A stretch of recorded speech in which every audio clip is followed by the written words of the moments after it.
আসসালামু আলাইকুম প্রিয় বিশ্ববাসী, সবাই ভিডিওটা সামনে গেলে শুনবেন কথাগুলো শোনার পর যদি ভালো লাগে একটা লাইক, একটা কমেন্ট, একটা শেয়ার করে দেবেন। যদি ভালো মনে করেন, অনেক কষ্ট করে একটা ভিডিও বানাই, আপনাকে একটা ভালোবাসার কারণে যদি আমরা একটু ভালো চলতে পারি, ভালো একটু করতে পারি, এই দোয়াটা করবেন। ঠিক আছে, সবার কাছে বলে দিলাম, সবাই দোয়াটা করবেন।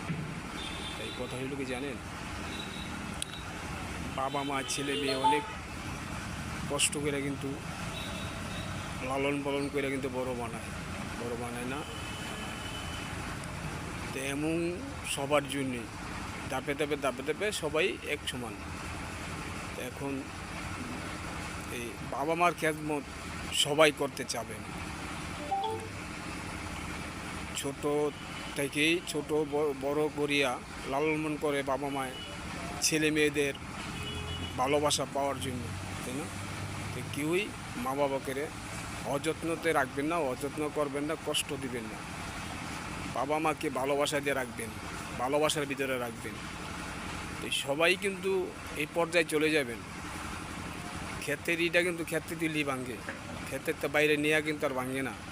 তাই আপনি যদি আপনার বাবা মাকে সম্মান দেন, খেদমত করেন, ভালোবাসা দেন, আপনাকেও আপনার ছেলে মেয়ে আপনাকেও খেদমত ভালোবাসা দিয়ে নেবে।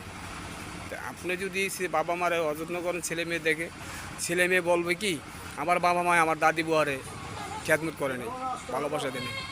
ঠিক আছে, এবং সবাই ধাপে বাবা মারে খেদমত করে যাবেন, ভালোবাসা যাবেন।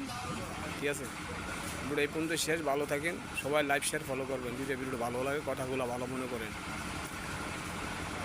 আমার একটাই অনুরোধ, সবাই বাবা মাকে ভালোবাসবেন, বাবা মাকে সম্মান দিবেন, পাড়াপড়শি ময়ূরবিকে সম্মান দিবেন, ভাই ভাই কাঁধে কাঁধ মিলাই চলবেন, কিনু বাইরেকেই কষ্ট দিবেন না, ভাইয়ের মনে ভাই দুঃখ দিবেন না।